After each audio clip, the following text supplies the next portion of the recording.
Vamos à nossa segunda sessão, NBS, Potencial dos Ativos Ambientais do Mercado de Carbono. Como moderadora, convidamos a senhora Bruna Mascote, associada sênior da Catavento Consultoria.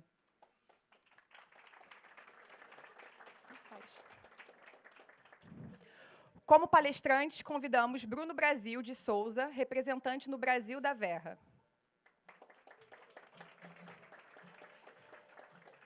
Marcel Balaciano, subsecretário municipal de Desenvolvimento Econômico e de Inovação da Prefeitura do Rio de Janeiro. E Davi Canassa, diretor executivo, CEO da Reservas Votorantim. Eu gostaria de informar que, para dúvidas, nós vamos disponibilizar aqui no painel um QR Code, que aí vocês conseguem pegar com a foto e mandar as perguntas de vocês. Bruna, a palavra é sua. Alô, alô. Está me ouvindo? Boa tarde a todos. Obrigada, IBP, pelo convite. Obrigada a todos os nossos painelistas aqui para discutir esse tema tão relevante como os ativos ambientais e seu potencial no mercado de carbono. Eu sou Bruna Mascote, sou sócia sênior da Catavento Consultoria, fundada pela Clarissa Lins, que já foi aqui presidente do IBP, então a gente está bastante próximo do Instituto, sempre discutindo essa pauta de transição energética, de mudanças climáticas, futuro da energia. E mercado de carbono a gente tem estudado bastante nos últimos anos. Então, como é que vai funcionar hoje a nossa dinâmica? Eu vou fazer uma breve introdução de 5, 10 minutos, e aí eu vou passar a palavra para cada um de vocês para fazer suas considerações iniciais sobre o papel das soluções baseadas na natureza, dos ativos ambientais nessa transição para o baixo carbono e como é que o mercado de carbono funciona e conversa com essa oportunidade. Depois dessas considerações de cada um, a gente vai ter aí uma rodada de perguntas e respostas mais livre. Eu tenho algumas perguntas aqui já separadas para vocês, mas também, como foi mencionado, fiquem à vontade, plateia, para mandar perguntas. Eu estou com o iPad aqui, vou recebê-las, e aí vou direcionando também para quem quiser responder. Bom, então, vamos lá. Eu acho que todo mundo que está aqui, né, trabalha no setor de energia, já conhece o desafio da urgência climática que a gente está enfrentando.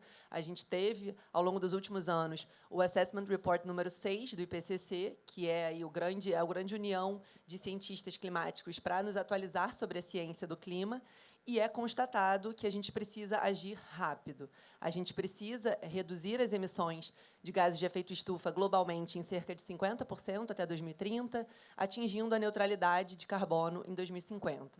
Como é que a gente vai chegar lá, né? A gente tem que ter um esforço gigantesco de redução de emissão, de troca de processos, trocas de fontes energéticas, mas a gente sabe que vai ter emissão residual, que a gente não vai ter ou tecnologia ou recursos para conseguir reduzi-las no limite. Então, como é que a gente vai olhar para a remoção de carbono, né, para neutralizar essas emissões e atingir a neutralidade de carbono que a gente tanto almeja? E pode ter aí uma oportunidade da gente olhar também para os créditos de carbono e para os ativos ambientais. O que são as soluções baseadas na natureza, né? Basicamente, são iniciativas que visam aproveitar os ecossistemas naturais na sua conservação, restauração, manejo, de forma a solucionar algum desafio da sociedade. Quando esse desafio é o climático, às vezes as pessoas chamam de soluções climáticas naturais, que é sinônimo do NBS para a gente quando a gente está olhando para clima.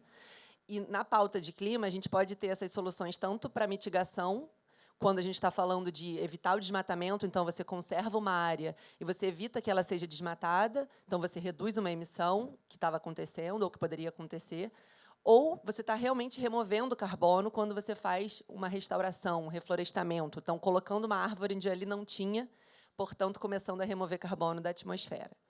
Além disso, a gente não pode esquecer que as soluções baseadas na natureza também têm um papel de resiliência. Então, se a gente tem, por exemplo, um manguezal na costa, isso ajuda a resiliência daquela cidade, daquela comunidade, contra o aumento do nível do mar. Então, a gente também tem soluções baseadas na natureza, ativos ambientais, com importância para a resiliência, né, contra os riscos físicos do clima. E, quando a gente olha para o potencial global, hoje a gente já vê que 1/3 de todas as emissões de gases de efeito estufa nos últimos 9 anos foram absorvidas pelas florestas que a gente ainda tem em pé hoje. 1/3 de tudo que a gente emitiu, as florestas ainda estão conseguindo absorver. Então, a gente precisa mantê-las em pé. Olhando para frente, o IPCC diz que cerca de 20% a 30% da redução de emissão que a gente tem que ter até 2050, num cenário de 1,5 graus, vem também do setor de AFOLU, que aí inclui agricultura, florestas e uso da terra.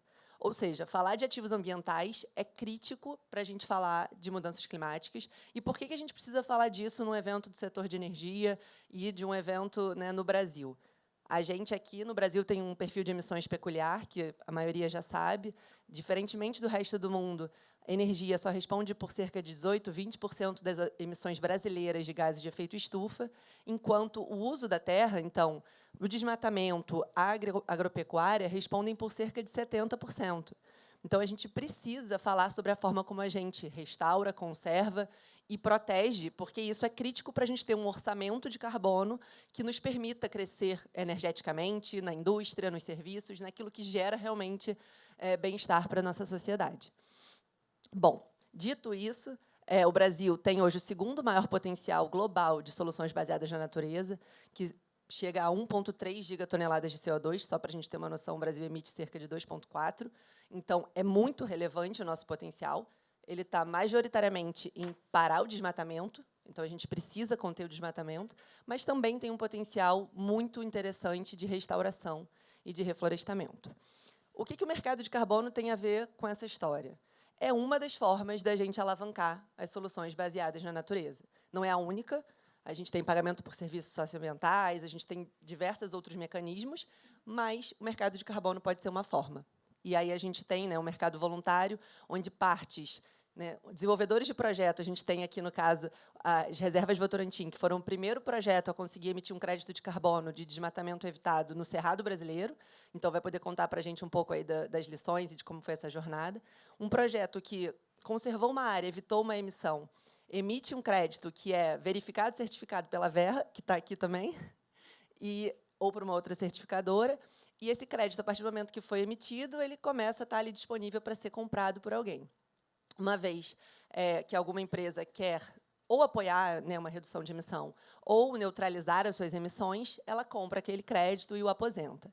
E aí esse mercado globalmente atingiu 2 bilhões de dólares em volume transacionado em 2021, mas tem passado por vários questionamentos. Então, é importante que a gente também fale de como a gente consegue deslanchar todo esse potencial endereçando essas críticas, sejam elas de adicionalidade, então, aquele projeto realmente foi diferencial, só foi por causa dele que a gente conseguiu essa redução de emissão ou essa remoção?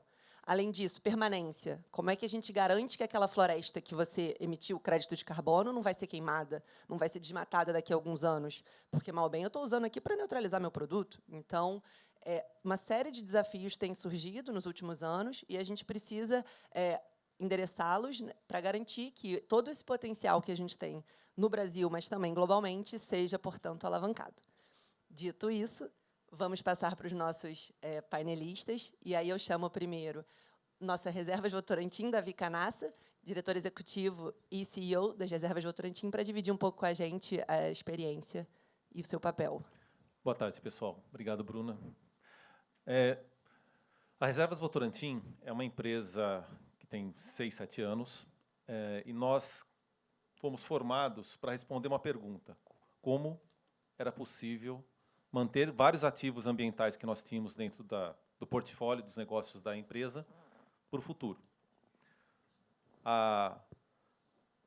Essa pergunta, na verdade, começou há 12 anos atrás e há 7 anos nós montamos a empresa. Há 12 anos atrás, o RED ainda não estava consolidado, PSA era um sonho, ninguém falava disso, era uma confusão desgraçada falar das compensações ambientais, e nós enfrentamos esse desafio.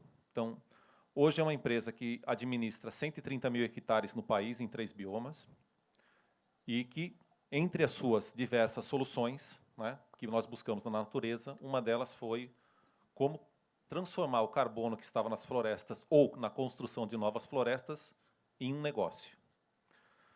Falando do projeto do RED, que foi citado, o primeiro, é uma iniciativa de longa data. Até o Bruno, a gente estava lembrando aqui que nós tentamos fazer isso juntos também lá atrás, uma vida pretérita do Bruno. A grande questão é que os projetos RED foram montados numa estrutura pensando em comunidades tradicionais, com benefícios, E nós enxergamos na metodologia um potencial muito interessante, que era o seguinte: se existem áreas que podem ser desmatadas legalmente no país, por que o não desmate dessas áreas não deve ser valorizado através do RED? Essa era a tese. Demorou um pouquinho, 5 anos, para que a gente conseguisse botar essa tese em pé, mas ela funcionou.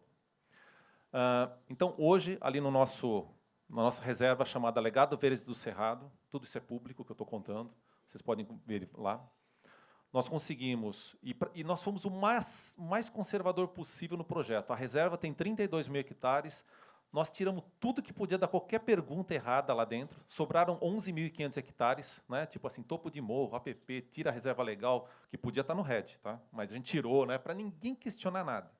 Pegamos só a vegetação excedente que a gente podia desmatar, para plantar soja, por exemplo.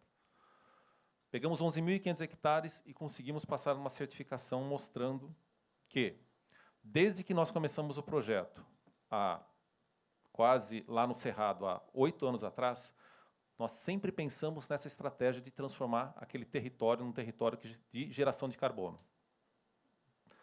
E a tese é o seguinte: bom, se eu tenho uma floresta que não é bem assim, né, tem seus meandros, né, como a Verra coloca, mas é mais ou menos assim. Se eu posso tirar 100% daquela vegetação nativa por desmatamento legal, porque eu posso, teoricamente, aquela biomassa que está lá, aquele carbono, eu transformo em créditos em 30 anos, dividido por 30, tem um buffer, tem umas coisas lá, tal, mas regra geral é mais ou menos isso, né, para simplificar a coisa. E aí, deu certo. Muitas empresas estão nos procurando agora e estamos avançando em outras propriedades no Cerrado, levando essa ideia. Não só para as áreas de desmatamento legal, como também nas APPs e nas reservas legais. Porque no Brasil acontece desmatamento em APP e reserva legal. E aí tem uma outra regra lá na metodologia, que se você pegar um delta do desmatamento da região, blá, blá, blá, né, dá para pegar um pouco de crédito. Pouco.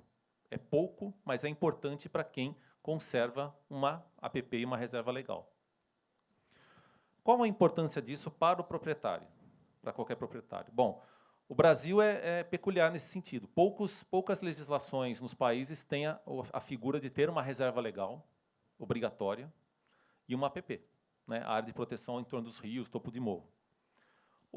Então, tipicamente, um proprietário no Brasil ele tem 100% do terreno, mas ele pode usar efetivamente quanto? 50%, 60%, 70% do terreno, dependendo da sua situação. Então, ele tem um custo de 30% que não está sendo remunerado. O que nós mostramos através dessa metodologia é que, sim, é possível remunerar esse pedaço que ele tem, pelo menos no método atual do RED. Dá um trabalho danado para fazer, mas é possível, né? Então, essa foi a tese que a gente colocou. E cria oportunidades agora, porque antes, qualquer investidor de terras, é aquela questão, né? Você compra uma terra, se você não usa ela, se você não desmata, ela vira terra improdutiva. Uma questão da nossa Constituição. Interessante, né? Se você não desmata, é terra improdutiva.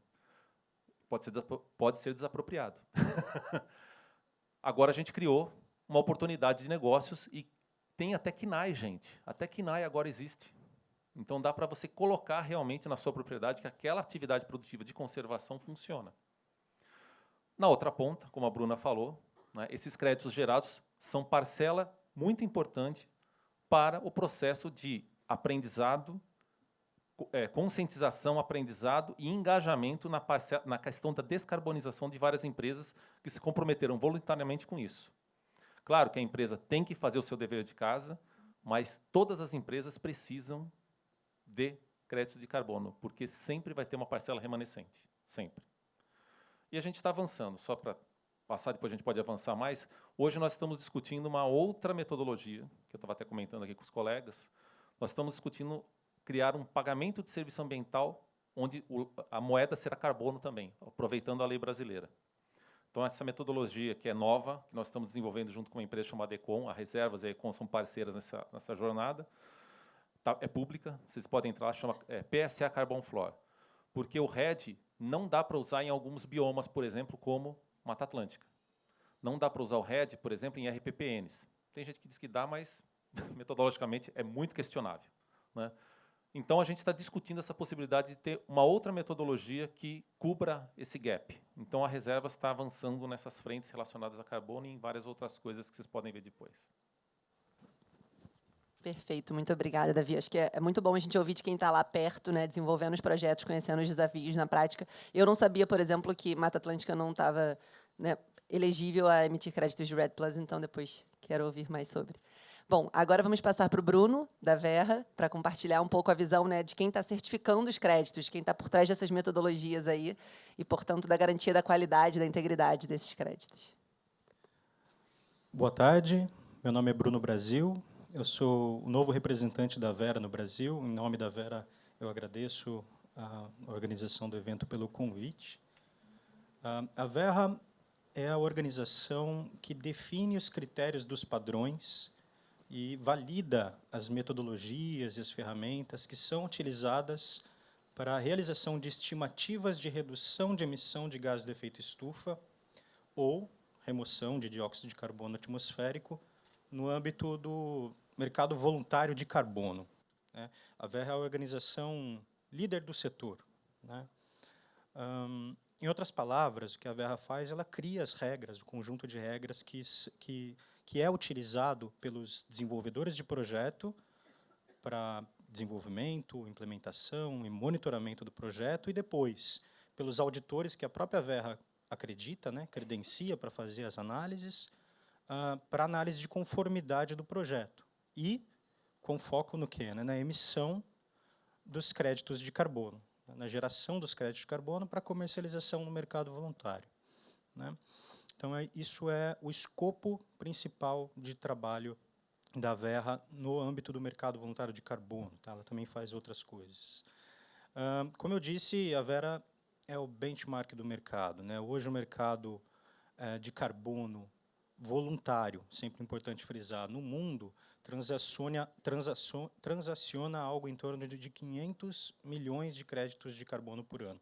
É um mercado de 2 bilhões de dólares. Desses 500 milhões, 390 milhões são créditos oriundos de projetos registrados junto à Verra. Ao passo que, qual a importância disso? Ao passo que a emissão de toda a humanidade, de todos os setores da economia, de todos os países, é da ordem de 50 gigatoneladas. Já passou de 50 gigatoneladas, está quase em 60, mas sendo conservador em função das margens de erro, e para deixar um número redondo, vamos falar em 50. Então, a gente tem 50 gigatoneladas sendo emitidas todos os anos por todos nós, e 500 milhões de toneladas sendo transacionadas no âmbito do mercado voluntário, ou seja, 1%. Tudo que a gente faz, todos os projetos de carbono do mundo, somados, servem para neutralizar 1% da emissão global.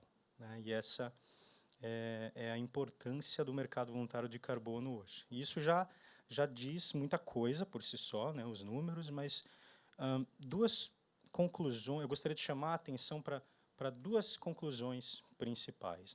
A primeira, a gente precisa crescer bastante, a gente precisa aumentar muito o número de projetos e o volume de crédito transacionado para transformar o offsetting, ou os mecanismos de compensação, num mecanismo eficaz de mitigação à mudança climática. Esse é um ponto. E o outro ponto é que só neutralizar ou só compensar não é a solução. Nós precisamos também reduzir as emissões nos diversos escopos. A gente precisa reduzir as emissões oriundas da atividade econômica em si, do transporte, da logística, as emissões em função da matriz energética na qual a empresa está colocada. Então, isso também é necessário. Todas as coisas que a gente, todo o arsenal todas as armas, todas as ferramentas são necessárias para combater mudança climática, para lidar com esse problema complexo que é o nível de emissões que nós temos hoje globalmente. Ok, trazendo um pouquinho para o Brasil.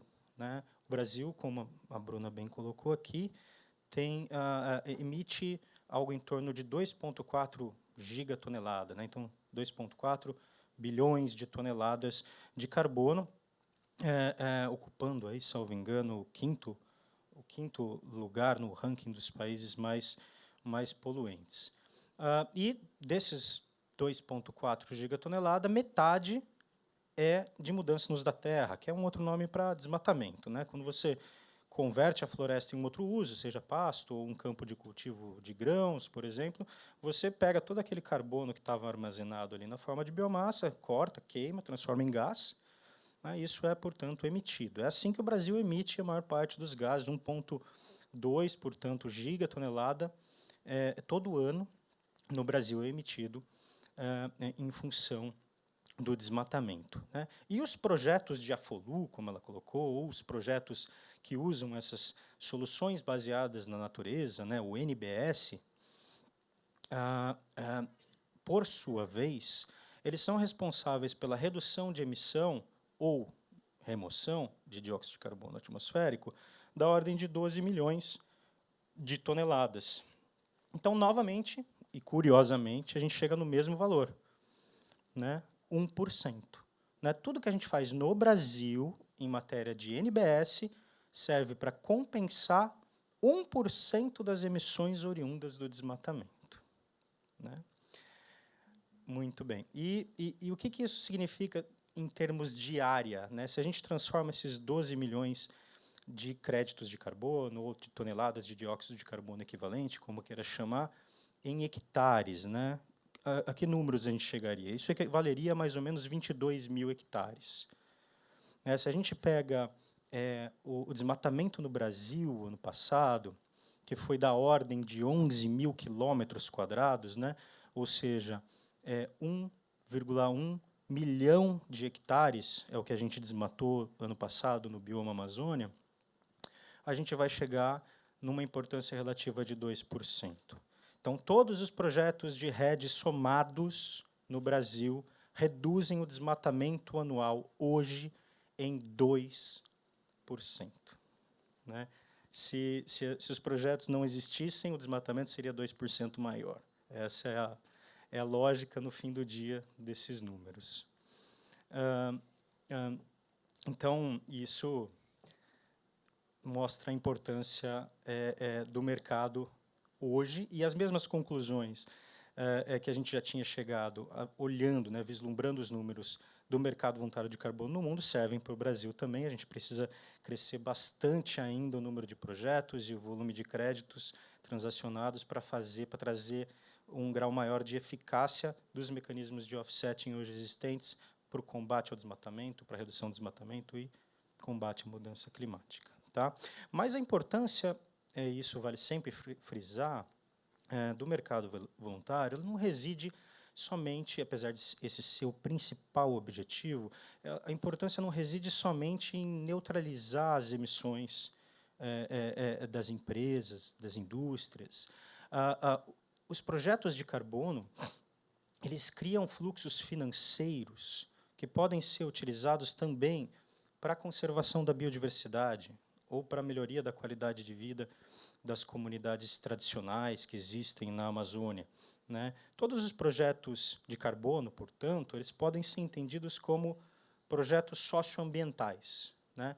A Verra ela faz a gestão de 2 padrões principais. Um é o VCS, né, que é o Verified Carbon Standard, que traz o conjunto de regras utilizados para fazer as contas, para realizar as estimativas, e o outro que é o CCB. O CCB é o Climate, Community and Biodiversity Standard, que é o padrão para co-benefícios. Então, hoje, os proponentes de projetos, sem exceção, utilizam ambos os padrões para validação e verificação dos projetos, confiando no CCB, nos critérios do CCB, para verificar impactos líquidos positivos produzidos pelas atividades do projeto na vida das pessoas e na conservação da biodiversidade. Por que os proponentes de projeto fazem isso? Porque os compradores querem isso. Né? Quem compra crédito de carbono hoje não quer só neutralizar a sua emissão, mas ele quer que seu recurso mude uma vida. Né? Seu recurso financeiro promova a conservação da biodiversidade, ele quer a história por detrás do crédito de carbono, ele quer a história de transformação por detrás da neutralização. Né? Então, isso é uma condição, e quase que necessária, é uma condição sine qua non, né, e assegura a liquidez do ativo ambiental gerado pela verificação do projeto. Se você não tem a verificação socioambiental, dificilmente você vai conseguir vender seu crédito, ou se conseguir, vai vender por um preço marginal, não vai conseguir sentar na mesa dos adultos do mercado de carbono. Por fim, eu acho que vale a pena dizer, apesar do painel ser focado em NBS, até pela natureza do evento como um todo, que esse é somente um dos setores, né, que pode ser considerado um dos tipos de metodologias ou de grupos de metodologias que pode ser considerado para geração de crédito de carbono, né? No Brasil, é claro, até pelo perfil das emissões, é o que mais acontece, é o que mais se vê por aqui, são projetos de RED, mas também existem projetos de energia, projetos que geram créditos de carbono pela substituição da matriz energética por uma menos poluente, ou pela substituição ou modificação de processos químicos e industriais por menos poluentes, metodologias relacionadas a transporte, metodologias relacionadas a gestão de resíduos sólidos, e por aí vai, né? Então, existem também um outro arcabouço metodológico que pode ser considerado para se trabalhar no mercado voluntário de carbono, no Brasil e no mundo. Eu acredito que seja... Está ótimo para começar. Para começar. Beleza. Não, acho que você trouxe excelentes pontos, Bruno, principalmente nessa parte dos co-benefícios, que eu acho que os projetos, né, de soluções baseadas na natureza, eles trazem toda essa pegada de geração de renda para as comunidades locais, de benefícios de biodiversidade, recursos hídricos, que certamente é um diferencial para quem está ali buscando um crédito de carbono no mercado, né? E ninguém vai olhar só para o CO2.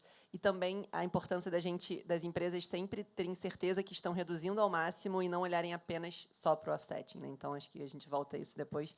Temos algumas perguntas aí no... Mas antes eu queria trazer o Marcel, então, só para quem já tinha visto a programação inicial, é importante a gente fazer o disclaimer.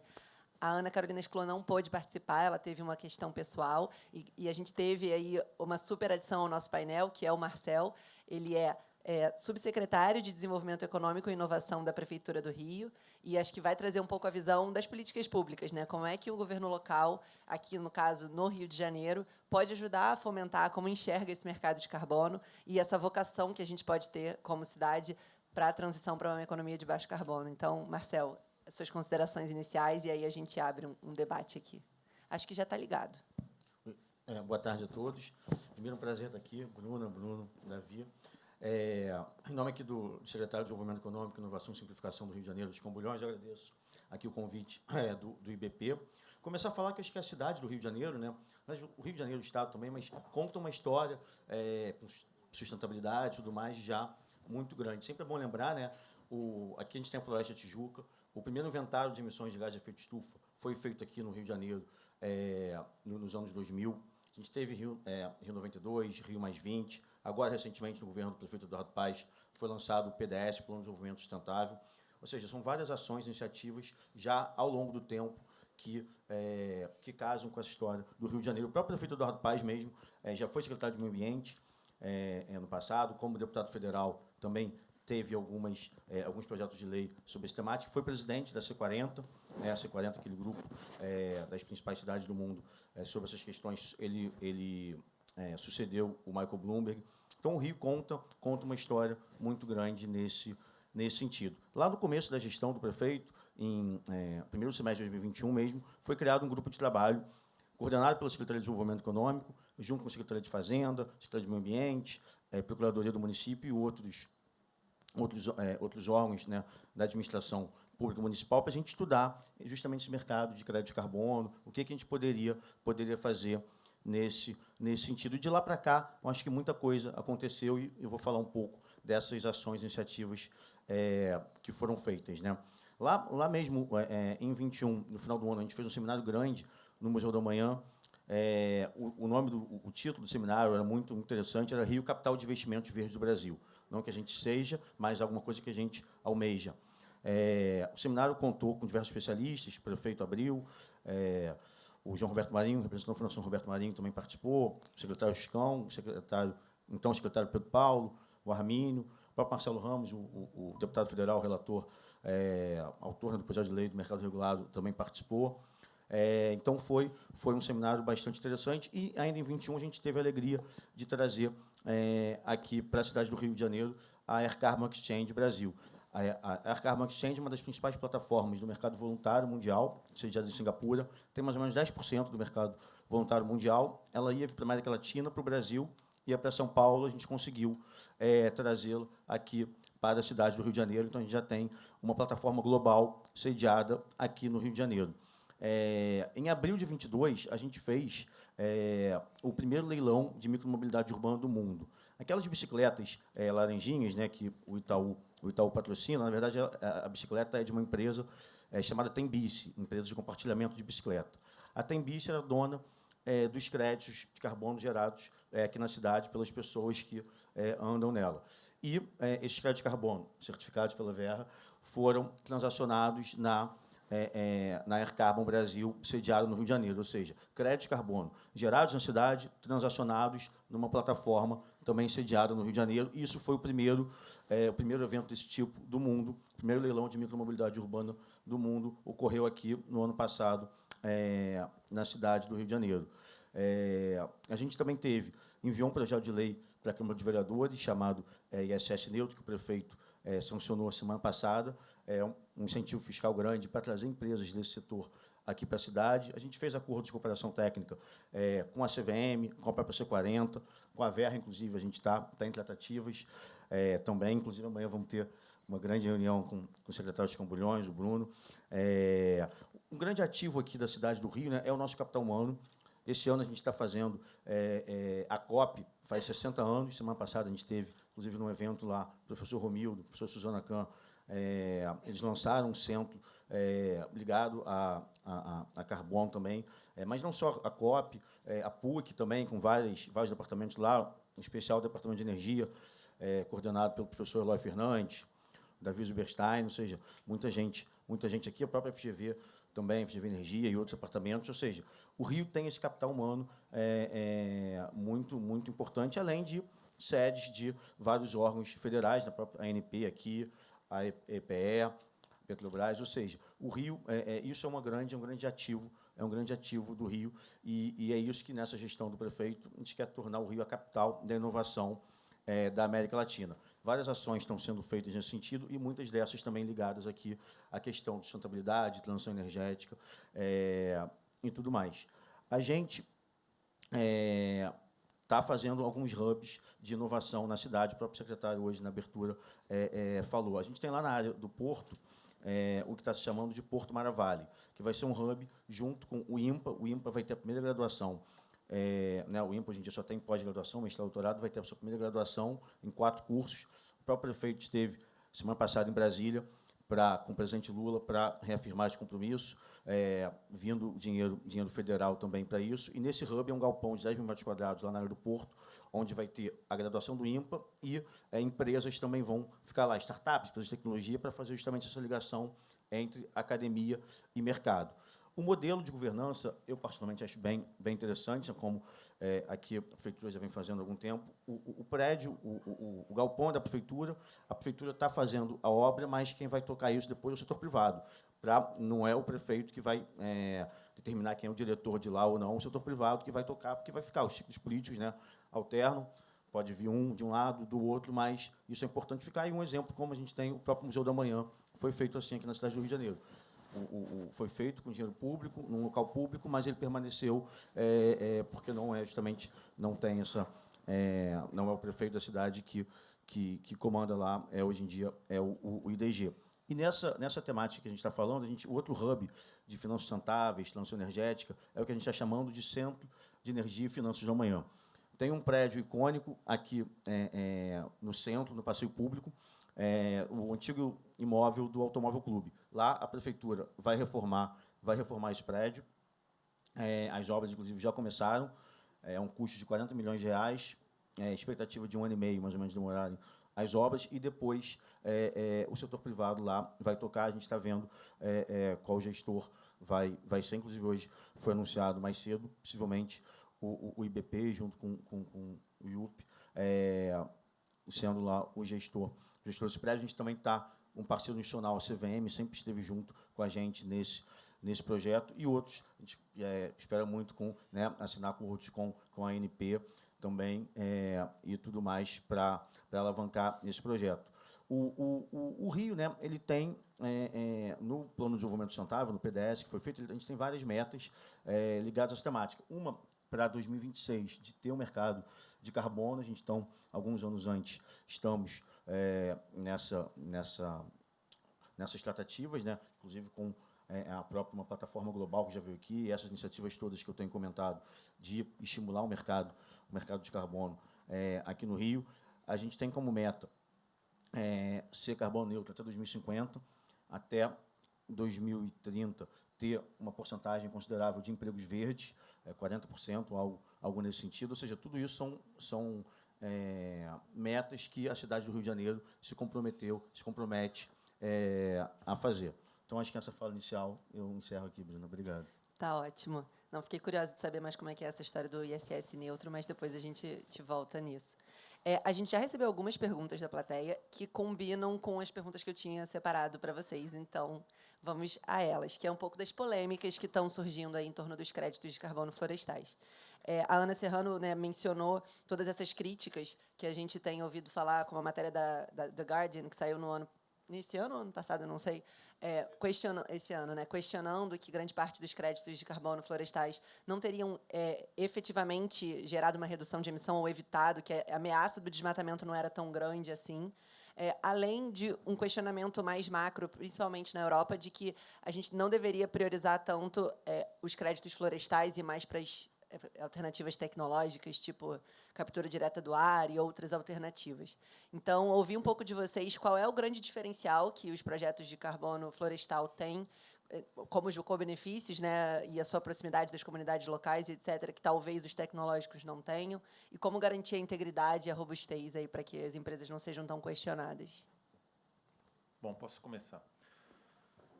O primeiro ponto é o seguinte, Bom, o The Guardian fez uma matéria sensacionalista. Podem existir projetos com problema? Claro que pode. Sempre, tudo na nossa vida tem vários problemas. E a gente tem que lembrar que os projetos do RED foram sendo desenvolvidos ao longo de vários anos. Depois a Bruna até pode comentar mais sobre isso. Então, teve uma evolução também nas governanças. Então, esse é um ponto importante. Eu que sofri a auditoria que eles inventam, eu posso dizer para vocês que é uma das coisas mais difíceis que eu já passei na minha vida. Certo? E aí eu achava que estava livre. Não, é pior quando você vai vender. Porque aí passa por uma segunda auditoria. Porque todo comprador hoje, por causa daquela matéria, faz uma reauditoria mais drástica do que a da Verra. Esse é o estágio que a gente está. Então, o que eu digo para vocês hoje, quem está transacionando créditos de carbono, e o mercado não parou, deu uma seguradinha, mas o mercado não parou.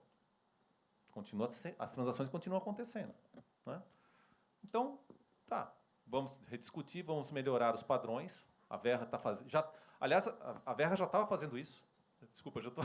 Como está diretamente ligado ao meu negócio, já estava fazendo isso, só acelerou o processo. Então, está tudo bem. Acho que a gente tem que ter cada vez padrões mais rigorosos mesmo para mostrar transparência. O Brasil precisa mostrar essa transparência. É necessário. Mas eu queria colocar um ponto aqui para vocês todos pensarem, que é o seguinte, que não está nem no caso da metodologia, que é um ponto que eu estava discutindo com os colegas lá na prévia. Se a gente parasse, hoje, de emitir carbono na atmosfera, hoje, somos carbono neutro, o planeta, nós vamos ter, em 100 anos, uma perda de 10% a 15% em toda a vegetação nativa do planeta. Se parar hoje. Todos os modelos climáticos do IPCC mostram isso. Por quê? Porque 1,5 grau já está dado. Não sei quantos de vocês viram que falaram que em 2030 o gelo no Ártico no verão acabou. Não vai ter mais gelo no Ártico no verão. Então a mudança climática está dada. Se a gente parasse hoje, nós não conseguimos frear os problemas que já causamos e que as mudanças climáticas vão continuar avançando por muito e muito tempo. E se vocês escutarem uma palestra do professor Carlos Nobre, Aí vocês vão ficar muito mais preocupados ainda que eles vão falar sobre o forçamento radioativo do oceano, o que vai acontecer. É umas coisas assim realmente complicadíssimas o que vai acontecer daqui para frente. Tá? Então, vamos falar da floresta conservada de novo. Se a gente não segurar essa floresta que existe, ela vai virar carbono emitido. Então, é bom a gente valorizar as metodologias que existem e as que estão sendo criadas. Nós estamos tentando criar uma, para pegar justamente essa questão da mudança climática. E tem mais gente trabalhando aí. Mas não basta só manter a floresta. Tem que plantar. E aí tem um problema. Plantar floresta nativa, gente, é um problema maluco aqui no país. Porque nós viramos o país que melhor desenvolve eucalipto, melhor desenvolve pinos, e quando a gente vai plantar floresta nativa, ter perda de 50% no campo é normal. Não faz o menor sentido. Você planta para perder 50%. E é o que acontece. Por isso que lá nas reservas nós criamos 2 centros de biodiversidade, um no Cerrado e um na Mata Atlântica, para estudar isso. Porque ninguém estuda. Ninguém estuda. Então, imagina só, se vocês forem fazer um investimento, não, eu não quero crédito de conservação, eu quero crédito de reflorestamento. Legal. O seu investimento, o seu risco é esse. Primeiro, perder 50%. É capex, né? Você planta lá, está imobilizado lá no chão, e perdeu 50% na primeira. Faz o menor sentido. E é o que acontece hoje. Então, vocês percebem que, e o Bruno mostrou os dados, é 1%, e eu não estou falando nem do reflorestamento, que é menos do que isso, muito menos. Porque, para pagar o reflorestamento, o crédito de carbono devia estar valendo $45. Hoje, eu consigo vender o meu a 10. Quando eu fiz o plano de negócio, valia 0,8. E, para conservação, o meu break-even devia ser 25. Não é legal? Então, sim, nós temos que trabalhar no insetting, tem que trabalhar nas reduções, porém, se a gente não segurar as florestas e plantar onde é possível, não estou querendo competir também com a agricultura, outra discussão não é bacana, né? Não, vocês estão competindo. Não, não é isso, não. Tem muita área que foi aberta que não serve nem para boi, nem para agricultura, ela foi aberta por fundiário. Simplesmente isso. Né? Alguém segurar lá a terra, só isso. Então é isso. O Brasil precisa e tem as possibilidades de ser realmente um grande provedor de créditos de carbono florestais, de alta qualidade, com várias metodologias, e precisamos parar de brigar entre nós, que normalmente o problema começa dentro de casa. Se a gente parar de brigar entre nós e formos para fora e nos defendermos nesse sentido, está aí um bom começo. Acho que você trouxe um ótimo ponto, que é a necessidade do Brasil e das empresas brasileiras e, né, se unirem e fazer esse advocacy mais forte. Mas agora eu quero ouvir a Verra sobre esse cenário. Bom, o esquema de certificação é voluntário. E a participação da sociedade civil ela é fundamental para que a integridade do crédito de carbono seja assegurada no fim do processo, né, de compensação. Os próprios padrões da Verra, ele já está na 4ª versão, uma 5ª versão está sendo preparada já. Eles passam por rodadas de consulta pública, né? E é assim que a sociedade civil interage, normalmente, para a definição dos requisitos que vão nortear o que se faz voluntariamente dentro do mercado voluntário de carbono. Mas, para além disso que é esperado e que é fomentado, o criticismo ao RED, que não é novidade, o RED toma porrada faz tempo, tá?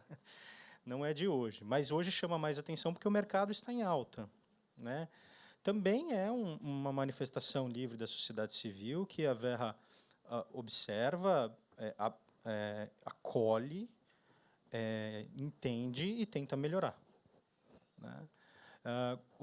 É claro que você vai falar todos os projetos de carbono são perfeitos ou nenhum projeto jamais cometeu algum erro ou errou um cálculo de linha de base ou qualquer outro aspecto relevante. Eu acho que seria imprudente assumir uma premissa como essa tão dura, né?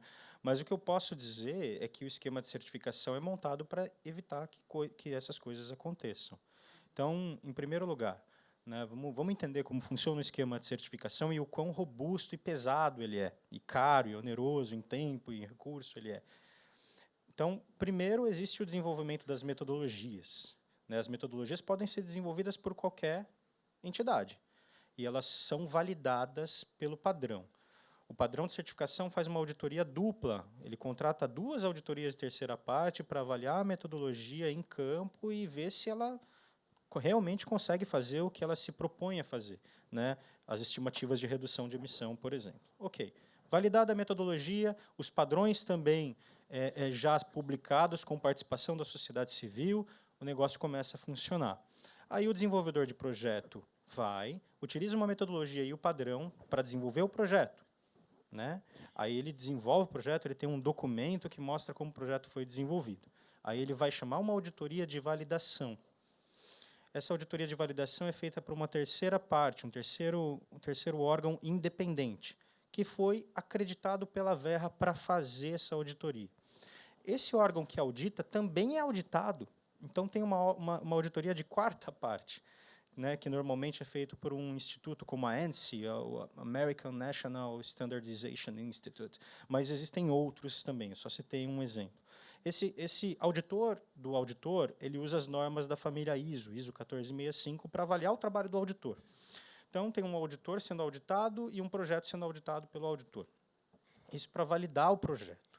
Depois que o desenho do projeto está validado, tudo bem, você pode implementar o projeto agora. Aí você vai implementar o seu projeto e daí você monitora o seu projeto também de acordo com os critérios da metodologia e dos padrões que a Verra fez junto com a sociedade civil num primeiro momento.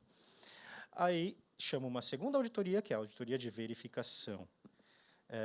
Isso pode acontecer ao mesmo tempo, é um aspecto, é uma nuance metodológica, mas Só na primeira vez.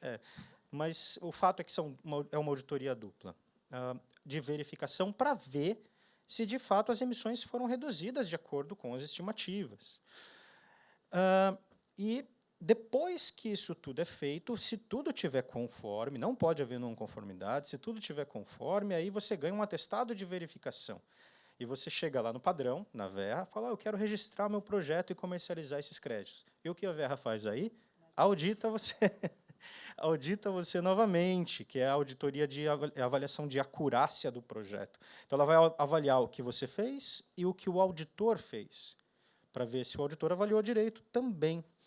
Então, existe um escrutínio muito forte sobre os projetos antes que o registro seja feito. A Verra se preocupa muito com a integridade dos créditos, e ela vem fazendo isso desde que foi criada, mas vem melhorando os processos também, né?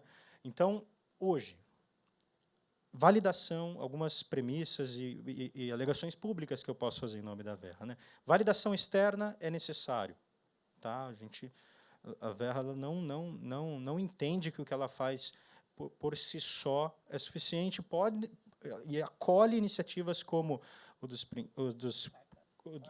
os Core Carbon Principles ou das iniciativas de integridade para avaliar o projeto, o que a Verra está fazendo e como isso gera ou não integridade. Tá? Ela reconhece isso. Além de reconhecer a necessidade de validação externa, ela trabalha continuamente para melhorar o esquema de certificação como um todo e as metodologias que são utilizadas. Então, a exemplo do RED, né, que é o que sofreu o maior nível de criticismo recentemente, por conta das reportagens que foram mencionadas aqui. Existiam antes, acho que 4 ou 5 metodologias de RED. Né? Umas eram mais famosas do que outras, umas eram mais utilizadas do que outras, mas existiam metodologias diferentes. Né? E isso é um produto natural do tempo e do sistema de certificação. Como eu disse, qualquer um pode fazer uma metodologia, ir lá e validar. Né? Desde que ela funcione, desde que ela seja aprovada, ela vai poder ser utilizada por todos, ela se torna uma metodologia aberta e internacional. Então, com o tempo, diferentes proponentes fizeram diferentes metodologias. Agora a Verra pegou e unificou tudo isso, né?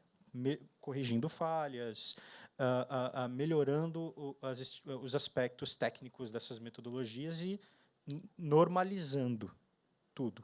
Né? Então, agora vai ficar mais difícil de o mesmo tipo de projeto gerar uma estimativa diferente, porque usa uma metodologia diferente. Tá? Outra coisa, houve muita crítica em relação às linhas de base. As linhas de base são infladas, na verdade, essa floresta não estava ameaçada. Então, a Verra agora mudou o esquema de certificação e ela vai fazer a linha de base dos projetos. Tá? Então, você não mais vai usar uma região de referência para entender as taxas de desmatamento no entorno da área do projeto e fazer uma modelagem espacial para alocar esse desmatamento dentro da área do projeto de acordo com a taxa de desmatamento. Você não vai mais fazer isso. Você não vai mais trabalhar com modelagem espacial. Quem vai fazer isso vai ser a própria VEA. Ela vai fazer isso para o estado todo e todos os estados do norte, todos os estados da Amazônia Legal. Né? E aí, quando você quiser fazer um projeto, você, em primeiro lugar, vai submeter uma solicitação à VEA, falando, preencher um formulário, falar, eu quero fazer um projeto aqui. Dela, tudo bem, então toma a sua linha de base. Né? Ela vai te devolver um relatório falando, essa é a sua linha de base. Aí vai caber a você ainda, como proponente do projeto, avaliar os estoques de carbono, porque isso é melhor que seja feito, de fato, ali com dados primários, e fazer os monitoramentos, como você já faria anteriormente. Mas a linha de base quem vai fazer é a VEA, e assim a gente acredita que esteja melhorando, né, o esquema de certificação e a integridade dos créditos. Né? Uma outra coisa que está sendo feita é as mudanças no sistema de registro, para deixá-los mais ágeis, mais user-friendly. Hoje, depois das alterações no sistema de registro que a Vera está fazendo, um proponente de projeto vai poder avaliar em tempo real como está o projeto, o status de análise nas revisões do seu projeto, né, e ter uma interação mais facilitada com o padrão de certificação, que hoje é um gargalo por conta do um grande número de projetos que surgiu. Né. Uma outra coisa que está sendo feita e que é de suma importância é a digitalização dos processos de monitoramento. Então, hoje a gente ainda faz as coisas de forma muito analógica. Né? Um desenvolvedor de projeto ele vai e escreve um documento de 200, 300 páginas a respeito de como aquele projeto foi ou será elaborado. Depois chega uma outra pessoa em campo e com um papel e uma caneta na mão, avalia tudo, e escreve um outro relatório de 200 e 300 páginas. E esses dois relatórios vão para uma outra pessoa que tem que ler esses relatórios e avaliar tudo isso. Então, você imagina quanto tempo isso demora. Então, hoje a Vera está desenvolvendo sistemas digitais de monitoramento, reporte e verificação para tentar reduzir ao máximo o que pode ser reduzido de análise, transformando essas etapas analógicas, que deixam um processo mais lento, em processos digitais. Tá? Então, esse tipo de coisa também está sendo perseguido pela Vera. E, por fim, a Vera está contratando muitas pessoas, né? Ela está crescendo muito a sua base de staff, e aumentando, como vocês podem ver, a representatividade em países onde existem muitos projetos de carbono. Né? É por isso que eu estou aqui agora, inclusive, falando com vocês. Então, bom, Só isso. fazer um comentário em cima. Por tudo isso é que só dá para fazer projeto de RED em território enorme. Não dá para fazer em território pequeno. O custo associado é muito alto. E o Bruno conhece de perto porque ele era auditor, né, em campo, de projetos de carbono. Sim, eu já fui a pessoa com um caderninho. E agora, desculpa, gente, só que terminou? Sim, sim. Eu queria já pedir desculpa porque está chegando muita pergunta e eu vou tentar compilar, mas não vai dar para fazer de todo mundo. Mas, de qualquer forma, surgiu uma aqui para o Marcel, e aí, antes da gente voltar na temática dos créditos em si, o Cauê perguntou, você mencionou que existiria uma meta de ter um mercado de carbono aqui no Rio. Qual seria a vantagem, o sentido da gente ter um mercado exclusivo aqui do Rio de Janeiro?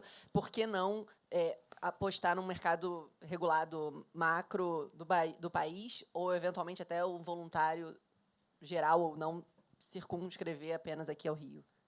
Não, na verdade, eu posso não ter me expressado bem, mas a gente não quer o mercado, a gente quer que empresas do mercado estejam aqui no Rio. Que nem uma coisa, acho que é relevante, por exemplo, uma narrativa que se tem é que o mercado financeiro hoje está tudo em São Paulo. O que é verdade até certo ponto. A gente é economista, a gente sabe que aqui no Rio, no Leblon, principalmente, tem várias assets, várias gestoras aqui. E eu, quando cheguei na prefeitura, eu peguei uns dados lá do ISS, estou até fazendo um trabalho junto com a CVM, mais ou menos o setor financeiro, que inclui seguros, ele é um dos que mais paga ISS para a cidade do Rio de Janeiro. É o terceiro, junto com a construção civil. Ou seja, se o mercado financeiro, entre aspas, o que as pessoas acham, está todo em São Paulo, mas para a cidade, o que tem aqui ainda é muito relevante, é o terceiro maior pagador de imposto. E, junto com dados da CVM, aqui na cidade do Rio, nas assets cariocas, a gente tem mais ou menos um terço do dinheiro sob gestão de terceiros aqui na cidade do Rio de Janeiro. Então, o que a gente quer no mercado de carbono é que a maior parte das empresas, ou grande parte, estejam aqui também, e não somente em São Paulo. E aí que entra o ISS neutro. Então, se puder explicar rapidinho. Exatamente. O ISS neutro era um projeto de lei, uma lei que foi sancionada pelo prefeito Eduardo Paes semana passada. A gente enviou para a Câmara isso em março de 22, foi aprovado a primeira votação em novembro, aprovado em segunda discussão agora em maio, e o prefeito sancionou agora. Agora a gente vai fazer estamos finalizando os decretos e depois o edital. Basicamente, a gente baixa de 5% para 2%. Todas as empresas do setor, por exemplo, plataformas, auditorias, consultorias, desenvolvedores de projeto, baixa o ISS de 5% para 2%, e a gente também fez uma espécie de fundo de 60 milhões de reais em que as empresas podem, caso compensem esse crédito de carbono, abater do ISS no ano posterior, no limite máximo a 3 milhões de reais por empresa. A gente vai agora, os próximos passos são em julho, a gente deve divulgar o edital para as empresas poderem ir lá na prefeitura e saberem como é que podem pegar esse abatimento do ISS depois de compensar os créditos de carbono e todos auditados e tudo mais. Só, Bruno, um segundinho que eu esqueci, até aproveitando aqui, antes do Wagner Victor, um ponto importante que a gente fez também, a gente fez junto com a Bloco C, ano passado, a gente fez o primeiro inventário de emissões de gás de efeito estufa dos desfiles da Escola de Samba. O Rio de Janeiro, né, muito carnaval, uma das coisas mais importantes aqui da cidade, movimenta 4 bilhões e meio de reais, e então esse foi o primeiro passo para o futuro a gente ter os desfiles sendo carbono zero. Então a Prefeitura do Rio, por meio do Carnaval de Dados, uma publicação, a gente tem lá, fez o inventário dos desfiles da Escola de Samba. Perfeito. E acho que você trouxe agora a pauta, né, da neutralização, da compensação de emissões, então vamos olhar agora um pouco menos para a geração do crédito e mais para o seu uso, né? Várias perguntas surgiram, como a da Marina Alacan, não sei, depois me corrija, Marina, quanto à rastreabilidade e ao uso desses créditos. Então, antes de entrar na pergunta dela, uma minha, a SBTI, né, que é a Science Based Target Initiative, quando ela desenhou o seu Net Zero Standard, né, o seu critério para Net Zero, é bastante desafiador, porque ela diz para as empresas que você tem que reduzir as suas emissões até 2030, 2035, sem contar nada de offsets, só redução mesmo operacional, né? Quando você chegar lá no longo prazo, 2040, 2050, você pode neutralizar o residual, que é 10%, 20%, com remoção de carbono, então, seja reflorestamento, seja direct air capture, mas aquilo que realmente remove, então não entraria o REDD+, não entraria o desmatamento evitado. E tudo isso que é compensação, né, que você ajudou a reduzir uma emissão e gerou um crédito, a empresa até pode comprar, mas é opcional e não conta nas suas metas, né, não entra na sua contabilidade ali. Ou seja, como é que a gente conversa, né, com essa história de você ter uma preferência por créditos de remoção ou não vai ter espaço para redução de emissão também? E aí depois eu entro na questão de como é que vocês olham para a questão do uso de créditos de carbono no escopo 3. Então, se vocês, no caso da Verra e etc., se vocês estão monitorando como as empresas estão fazendo, né, esse uso do crédito no escopo 3, e a intermediação, né, quando vem uma intermediadora, quebra aquele crédito de carbono e vende em partes menores para pequenas empresas, se ali você vê algum risco de qualidade, de integridade. Então, são várias perguntas, porque foram várias perguntas que eu recebi e tentando fazer, e aí fica aberto para quem quiser responder primeiro.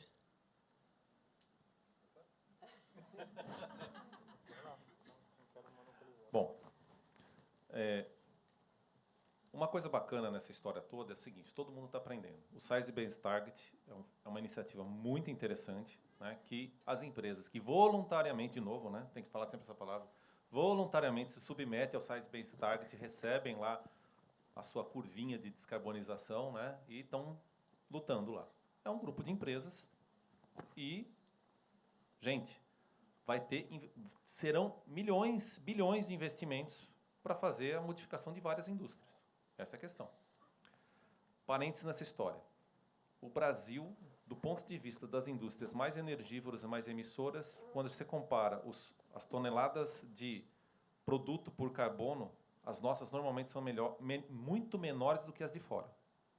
Isso é um ativo que a gente não usa bem, tá? Aqui no Brasil. Principalmente agora com as barreiras europeias lá que estão sendo colocadas. Se isso não for bem discutido, de novo, se a gente não parar de brigar internamente, né, e fazer um bom acordo para mostrar isso lá para fora, nem isso a gente vai ter como valorização. E não é só por causa não da matriz energética limpa que a gente tem há muitos anos. Não, as empresas brasileiras fizeram a lição de casa, muitas delas, né? Bom, dito isso, então, assim, por que eu citei isso? Porque várias dessas empresas no âmbito mundial são as empresas que entram no Science Based Target, são as mais emissoras, tipicamente, porque eles querem mostrar que estão num caminho correto, tá? E está tudo bem. Agora, se eles vão conseguir fazer, né, o que o Science Based Target está colocando, é outra coisa, né? Se não vão depender de mais créditos de carbono de REDD, de conservação, ou de plantio, ou de sequestro de carbono, CCS, sei lá. A mensagem que fica importante nessa história toda é o seguinte: nós já estouramos a barreira do 1,5. Na última COP lá no Egito, o presidente da COP colocou claramente no início dos trabalhos, falou, gente, acabou o purismo. Nós temos que fazer tudo o que for possível para segurar as mudanças climáticas no menor dano possível, porque o 1,5 já está dado. Não sei se vocês viram também, esse ano aqui, né, o El Niño, diz que vai ser o pior El Niño que nós tivemos há muito tempo. Então, o problema está dado. Então, a gente precisa usar tudo. Tudo. E não é 1%, como o Bruno colocou, né, lembrando sempre, né, que vai atrapalhar. Muito pelo contrário, eu volto no meu ponto. Se essas florestas deixarem de existir, nós estamos jogando mais carbono para a atmosfera. Isso porque a gente não está entrando num outro aspecto aqui, que é o tal do carbono no oceano, que ninguém sabe como tratar isso. É uma confusão desgraçada e os corais estão indo embora. É outro problema. Floresta, pelo menos, a gente é mais próximo de nós. A gente consegue trabalhar, cuidar e crescer, né? E os corais? Olha que confusão. Então, eu queria colocar esse aspecto na mesa. Então, não dá para ser purista. É muito meritório que entra no Science Based Target, estão trabalhando. Eu conheço várias empresas que entraram então, nessa. Falando de escopo 3, né? Mais ou menos escopo 3. Por exemplo, as aéreas. Como é que as aéreas vão resolver o problema? Tem empresa aérea que já decidiu que vai comprar e neutralizar no crédito de carbono mesmo. E que bom que decidiu fazer isso. Está fazendo alguma coisa, porque várias outras não fizeram. Né? E quem não fez ainda? E quem não entrou nessa jogada ainda? Nem a neutralização por REDD, por plantio, por qualquer coisa. Então, o importante, na verdade, é o seguinte: se você pegar a curva das empresas que se comprometeram com o Net Zero, são milhares. Bom, se essa empresa é SA, não sei se vocês viram as notícias, né, que todo mundo lembra do The Guardian, mas tem umas notícias mais interessantes acontecendo, né? Se uma empresa SA fala que entrou no Net Zero, um minoritário pode levantar a mão e falar assim, olha, qual que é o plano para vocês atingir isso aí? E pode dar confusão, né? Inclusive o executivo ser processado por um negócio desse. Então tem que ter um plano.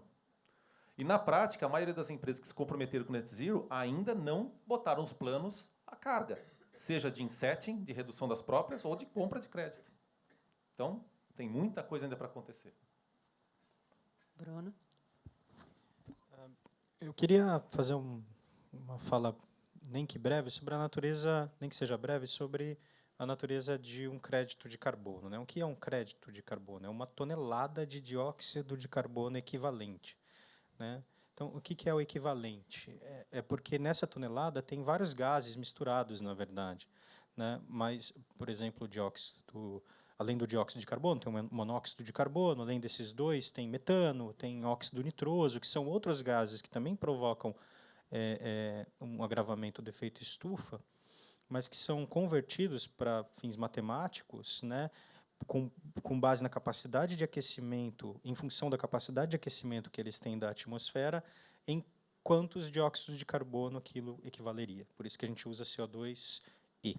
Né? Então, isso é um crédito de carbono, é uma tonelada de dióxido de carbono equivalente. Uma tonelada de dióxido de carbono equivalente na atmosfera, seja oriunda de desmatamento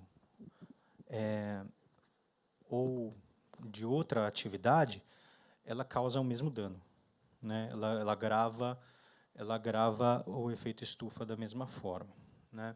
Assim, se você impede que esse dióxido de carbono vá parar na atmosfera, ou se você remove esse dióxido de carbono da atmosfera, você está promovendo o mesmo efeito prático. Okay? eu entendo que tem pessoas que prefiram plantar árvores do que evitar o desmatamento. Sem problema nenhum. Eu não tenho problema nenhum com isso. Só fazer, né? É uma predileção, né? Agora, tecnicamente, climaticamente, é a mesma coisa. Tá? E agora entra outros aspectos práticos que são dignos de nota também. Você não consegue plantar árvores e remover dióxido de carbono na mesma velocidade com que você consegue evitar que esse carbono vá parar na atmosfera se você conter o desmatamento. Você não vai conseguir fazer isso, nem que você tente, com todas as suas forças, plantar o número de árvores necessário para remover a mesma quantidade de dióxido de carbono que você impediria que fosse para a atmosfera se você conter o desmatamento de forma eficaz. Tá? Mas, tirando toda essa questão matemática e climática, nós precisamos parar o desmatamento. Isso é uma necessidade. Nós precisamos reduzir o quanto antes o desmatamento na Amazônia, não só por questões climáticas, mas também tem toda aquela questão do tipping point, não sei se vocês já ouviram falar disso, mas é um ponto onde os processos que se autorregulam dentro da floresta vão começar a ter uma dinâmica própria e ser movida por retroalimentações positivas que vão levar a floresta a se savanizar e aí cada vez mais perder carbono, é o que se chama de emissões fugitivas, inclusive, quando você perde a mão do processo. Então, a gente precisa evitar ao máximo chegar nesse ponto, a gente precisa evitar ao máximo parar o desmatamento, e aí a gente precisa criar fluxos financeiros para essas atividades que se propõem a reduzir o desmatamento, seja conservando a floresta que excede a cobertura florestal dentro do imóvel rural, né, aquela cobertura florestal para além da reserva legal, ou reduzindo o desmatamento dentro da própria reserva legal ou áreas de preservação permanente, mas que esteja sendo ocasionado de forma alheia à vontade do dono da terra por invasões, processos de grilagem, etc. E tal. Então, a gente precisa trabalhar com tudo isso e a gente precisa também plantar as árvores. Então, não tem ou uma coisa ou outra, nós precisamos fazer as duas. Né? E isso que é... Não, uma Deixa eu só dúvida. acrescentar Claro. um ponto. E um outro mito também que tem na cabeça das pessoas. Ó, vamos parar o desmatamento. Então, se eu pegar o terreno lá que está desmatado e abandonar ele vai voltar sem plantio. Sim e não. Depende muito. Tem lugar que não volta. Tem lugar que volta. A regeneração natural, né? Mas a regeneração natural não é uma constante como a gente gostaria que fosse. Não é. E na Amazônia é pior ainda, porque o solo lá, se você desmatou, não volta mesmo. É terrível para você fazer um plantio na Amazônia de reflorestamento. Não, e a dúvida, na verdade, é só em relação a isso que você falou, que para a atmosfera, a remoção e a redução de emissão em termos de florestal seria o mesmo. Mas a dúvida que fica é quando é usado para compensar ou neutralizar a emissão de uma empresa, né, uma emissão que ocorreu. Né? Então, a empresa foi, queimou um combustível fóssil e gerou CO2 na atmosfera. Para você poder realmente dizer que você neutralizou, você deveria estar removendo esse carbono, né? Porque se você usa um crédito de redução de emissão, que você compara com o baseline anterior, etc., você não removeu o carbono, você deixou de emitir. Mas, em termos de... o que é muito questionado é isso, que, para ser realmente a neutralização, a remoção, ela, na matemática do carbono, faz mais sentido. Não. O que o Bruno explicou está correto. Porque, do ponto de vista da conta, se você faz o inventário total, a conta do carbono vai dar a mesma. Tá. Então, está tendo, sim, uma remoção. Quando você evita de colocar um carbono na atmosfera, dá o mesmo efeito do que você remover. E, de novo, nós estamos falando que... Tem que convencer muita gente, então. Né? Tem que fazer as duas coisas ao mesmo tempo. Não dá para fazer uma coisa ou a outra. São as duas coisas que têm que acontecer. Sem dúvida. E acho que é isso. Acho que esse engajamento é bem importante, porque acho que necessariamente o consenso global não está indo nessa linha, né? Mas, bom, mais perguntas que chegaram da plateia. A gente tem mais sobre os tipos dos créditos de Nature-Based Solutions. O Geraldo Rios Filho ele falou de uma temática que é muito cara aqui para o setor de óleo e gás, que é o carbono azul, né? Que é o carbono que pode estar ali nos manguezais. E a gente tem um desafio aqui no Brasil, porque são áreas de proteção permanente. Então, teoricamente, você pode gerar crédito de REDD+ ou não, ou você só pode fazer a restauração. E calma que tem mais, que todo mundo está perguntando da Mata Atlântica. Por que a Mata Atlântica não pode também gerar REDD+? Nas regras do REDD atual, Se você tem uma legislação bastante rigorosa, se ela funciona ou não é outro problema. Mas se você tem uma legislação bastante rigorosa em cima de algum bioma ou de algum território, ué, se tem uma legislação, a legislação é para ser cumprida, não é? Então, não precisa do RED, porque o RED é de desmatamento evitado. Simples assim. A área não deveria ser desmatada, né? Não deveria ser desmatada. É a APP, é a reserva legal? Não pode desmatar. Então, se vocês estão desmatando, vocês estão errados. Mas na Mata Atlântica tem uma lei especial. Essa é a questão. A Mata Atlântica tem uma lei especial. O que diz a lei da Mata Atlântica? Diz assim, ó, você quer fazer um empreendimento na Mata Atlântica? Você pode fazer, você tem que provar que o empreendimento tem que ser ali e só ali por causa da característica do empreendimento. Se puder ser em qualquer outro lugar, vai ser em outro lugar, não ali.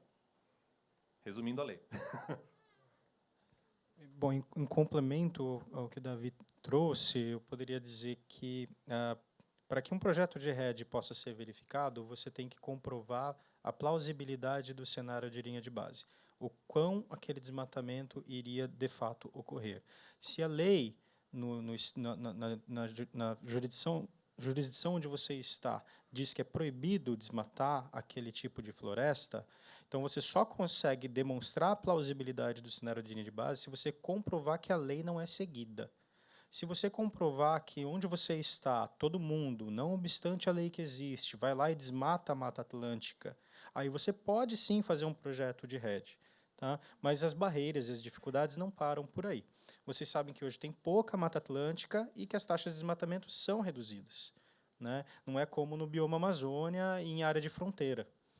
Então, mesmo quando você consegue comprovar que na menor unidade administrativa onde a área do projeto está, existe impunidade, existem ações ilegais e impunidade, né, você ainda vai ter que passar por uma outra barreira técnica que é financeira.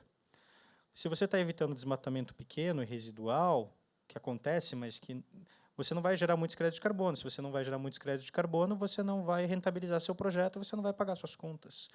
Então, tem esses dois impeditivos que realmente existem, que são técnicos. Às vezes, as pessoas simplificam esse raciocínio e falam não é proibido fazer Mata Atlântica. Não é proibido fazer Mata Atlântica, só não funciona. Só não para em pé o projeto no fim da... É difícil Eu tentei, fazer... viu? Várias vezes. É difícil fazer parar em pé, realmente, na Mata Atlântica. Não, reflorestagem é uma outra questão. Aí é a vocação natural do bioma, né? Porque um dos biomas mais degradados e onde mais precisa se plantar árvores, aí sim... Porém, você não pode ter desmatado ontem e replantar hoje. Aí não vale. E até porque foi uma pergunta que foi feita. Como você garante que aquela área ali que houve um RED+, né, um projeto de conservação, como é que o desmatamento só não se deslocou para a área vizinha? Então, é uma pergunta que foi feita. Como é que hoje são feitos os monitoramentos para garantir que não tem esse vazamento de carbono, né, esse leakage? Posso dar o exemplo do meu projeto lá. Nós fizemos, como nós temos outras áreas lá, as leakage areas, né, que a gente fala, os vazamentos, são nas nossas próprias áreas. Quer dizer, eu não posso desmatar na área do projeto e na outra área que não está no projeto, por 30 anos. E se desmatar na outra área, desconta na minha. Uhum. Então, você sempre tem esses buffers, né? Pode falar. O projeto ao qual o Davi se referiu agora, ele é um projeto de APD. É importante falar isso. É de Avoided Planned Deforestation. Significa que a Reservas Votorantim, tendo o direito de desmatar, optou por não desmatar por 30 anos e transformou isso em crédito de carbono. Portanto, a Reservas Votorantim é o próprio agente de desmatamento em potencial. Por isso que ela monitora as próprias áreas. Não adianta ela falar, eu protejo aqui, mas daí lá eu vou e desmato a minha própria área. Então, ela monitora as próprias áreas e as próprias áreas são o que se chama de leakage belt, cinturão de vazamento. Quando o projeto não é dessa natureza, de APD, Avoided Planned Deforestation, ele é de AUD, Avoided Unplanned Deforestation, um projeto que tenta coibir desmatamento ilegal, aquele que está acontecendo à revelia da vontade do dono do imóvel rural, aí você normalmente faz um buffer em volta, né? A área ela tem que ser semelhante, né? Tem que ser, por exemplo, a mesma categoria fundiária, não dá para você comparar a área privada com unidade de conservação, ela tem que ter o mesmo tipo de vegetação, o mesmo tipo de topografia. Quem desmata aqui tem que querer desmatar lá, né? E daí você monitora. Se tiver um desmatamento que pudesse ser atribuível ao projeto, ou seja, você protegeu aqui e quem ia desmatar viu que aqui estava difícil e foi para lá, você reduz aquelas emissões oriundas desse desmatamento da sua conta. Né? Então, existem requisitos metodológicos criados para resolver essa situação. Né? E esse segundo modelo é o principal que existe na Amazônia. Exato. E a gente falou da restauração, né, reflorestamento da Mata Atlântica, e aí eu queria ouvir do Marcel. Então, é muito falado, por exemplo, a Floresta da Tijuca, né? Ela foi um grande esforço de restauração ali. Conta um pouco para a gente essa vocação que o Rio tem aí, histórica já. Eu acho que o Rio, como você bem falou, tem essa vocação histórica com a Floresta da Tijuca, com Rio 92, Rio +20, e todas essas ações que a gente vem fazendo, não só agora, mas já adiante. Isso ajuda a construir muito essa narrativa de Rio, capital de investimentos verdes do Brasil, que está dentro também, né, do Rio, capital da inovação e da América Latina, que é o que a gente pretende ser. Eu acho que uma coisa também relevante a falar é que a nossa expectativa nos próximos 2 anos é que na plataforma que está aqui no brasileira, mas aqui na cidade do Rio, a CX Brasil, movimente $100 milhões na cidade do Rio de Janeiro em inclinação de crédito de carbono, mais ou menos 10 milhões de toneladas. Eu acho que esses números sempre são importantes para a gente ressaltar como que o Rio tem suas belezas naturais. Aqui a gente está Copacabana, na Atlântica, tem Réveillon, tem Carnaval, mas o Rio também tem um capital humano muito grande, tem uma inteligência muito grande, e o Rio também está preparado para fazer negócios. Eu acho que isso que é uma mensagem importante a ser ressaltada sempre. Perfeito. E acho que outras perguntas que surgiram têm a ver um pouco com a oportunidade e necessidade da gente tentar tropicalizar um pouco as metodologias de carbono e de geração de créditos, né? E aí a gente falou, no caso do primeiro projeto de Cerrado, as perguntas foram relacionadas à agricultura regenerativa, Smart Agriculture e outras, o próprio carbono azul que a gente falou, o carbono no solo. Quais são os grandes desafios da gente tentar levar em conta que nossas florestas, né, são tropicais, não são temperadas, na hora das metodologias? Olha a maluquice. Quando eu falo que o Brasil fez a lição de casa muito antes, na agricultura, então, todo mundo faz plantio direto no Brasil. Não sei se todo mundo sabe o que é plantio direto, mas plantio direto é não revolver o solo, que é a principal causa de fazer carbono sair. Então, fazer projeto por plantio direto no Brasil é praticamente impossível. Só que nos Estados Unidos é um tesouro isso. Eles vão gerar crédito de carbono adoidada por causa que lá eles não usam plantio direto. Não é pitoresco? Curioso, né? Nós estamos estudando isso também, né? Tem outras questões relacionadas à agricultura, que é possível, mas é muito difícil ainda tem muita coisa para ser pesquisada. Mas acho que o principal ponto que eu queria também reforçar, que estamos finalizando aqui, né, é isso. Olha, o Brasil já fez a lição de casa lá atrás em muitas coisas interessantes. A gente não sabe se vender. Eu fui em várias COPs, a gente vai lá para brigar entre nós. Por isso que eu insisto tanto que a gente tem que parar de brigar entre nós. A gente tem que saber se defender. E se defender fazendo o quê? Fazendo a coisa certa, porque a gente sabe fazer a coisa certa. Né? O Brasil, sim, tem um potencial de geração de crédito de carbono por floresta enorme, tem produtos com baixa intensidade de carbono muito significativos, e a gente tem que saber mostrar isso para o mundo. Tá? E a agricultura está aprendendo. Eu acho que está chegando lá, está conseguindo começar a mostrar algumas coisas interessantes. Sim, eu ouvi você utilizando um termo que eu gostaria de comentar sobre, que é a tropicalização. Eu ouvi essa crítica também, eu agora não vou me lembrar exatamente em qual meio de comunicação foi, mas a crítica era justamente essa, né, que as metodologias não foram feitas para o contexto brasileiro. E eu discordo disso, né? As metodologias elas foram feitas para o contexto brasileiro, elas foram feitas para florestas tropicais. Então, o ponto não é falta de metodologia. Talvez adequado para o Brasil. Eu acho que a metodologia sempre pode ser melhorada, e está sendo agora, exemplo do que eu já citei, mas talvez haja uma confusão aí. A Verra, sim, é uma organização internacional, ela tem sede em Washington, mas quem desenvolveu as metodologias foram organizações brasileiras, e a Verra validou as metodologias que foram desenvolvidas para a floresta tropical. Quando você fala de RED, você está falando de floresta tropical. Também tem RED em outras florestas tropicais. né? Não só aqui no Brasil, não só na Amazônia, mas é sempre tropical, né? Então, eu não entendi muito bem a crítica da tropicalização. Agora, muitas vezes as pessoas também trazem outros elementos aí, do tipo a complexidade de se trabalhar na Amazônia, a realidade fundiária complexa, né, e como os padrões poderiam olhar para isso de uma forma mais sensível ao contexto. Aí tudo bem, né, eu posso dar o braço a torcer. Eu acho que sim, a Verra poderia formular guias, né, para que tanto os desenvolvedores quanto os proponentes de projetos, quanto os auditores, pudessem ter um pouco mais de clareza sobre o que e como avaliar para assegurar que aquela área seja, para diminuir o risco fundiário ou para assegurar que aquela área privada, falando de rede em área privada, né, porque também pode ter em área pública, mas que aquilo realmente seja legítimo. Né? Aí, eu acho que é uma boa medida, sim, formular mais orientação nesse sentido. Perfeito. Bom, eu vou passar, então, para breves considerações finais, porque acho que a gente já está esgotando o nosso tempo, mas acho que foi uma riquíssima discussão, que a gente falou um pouco desse potencial brasileiro, né, para as soluções baseadas na natureza, tanto para a conservação, principalmente para a conservação, mas também para a restauração e seus desafios, tanto para soluções tecnológicas quanto naturais. E acho que o dever de casa que a gente tem, o Davi reforçou bastante, das empresas se juntarem. A gente está aqui no Fórum do Setor de Óleo e Gás, que vai olhar, né, e já está olhando muito para as soluções baseadas na natureza, na sua trajetória de descarbonização. Então, esse papel de engajamento, de advocacy, de se unir junto às referências internacionais, da SBTI e quem mais for, para mostrar todos os co-benefícios, as vantagens, o papel que pode ter na transição para uma economia de baixo carbono, e mostrando que não está fazendo greenwashing, que está seguindo as melhores práticas, melhores referências e padrões. Então, agradeço e peço considerações finais aí de cada um para a gente fechar. Bruno? Bom, agradeço também, mais uma vez, ao convite para a participação nesse painel. Foi um prazer para mim estar aqui representando a Verra.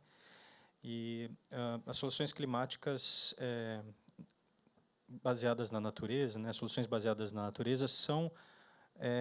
a natureza é uma aliada nossa no combate à mudança climática. Então,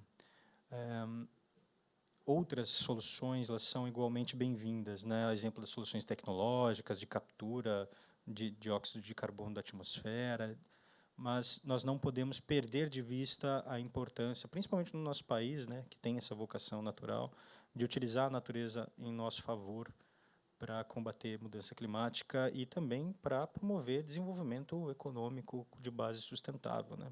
Como já visto, isso cria fluxos financeiros, né?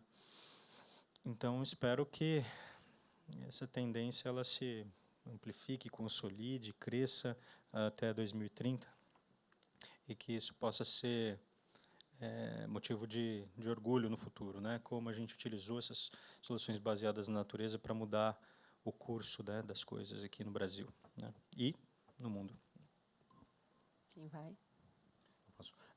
Não, mais uma vez agradecer aqui a participação dos colegas, parabenizar o IBP por esse fórum aqui na cidade do Rio de Janeiro, e ressaltar mais uma vez as metas da cidade do Rio de Janeiro. A gente aprovou recentemente uma lei com forte incentivo fiscal para atrair esse mercado aqui para o Rio.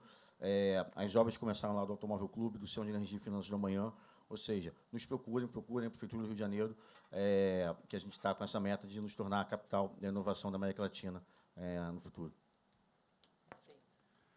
Bom, obrigado. O painel foi espetacular. Obrigado a todos. Foi muito legal a conversa e as perguntas. Quero deixar para vocês uma reflexão de que, sabe, antigamente, quando a gente estava na escola, na primária, falava, vocês têm que plantar uma árvore e tal, essas coisas?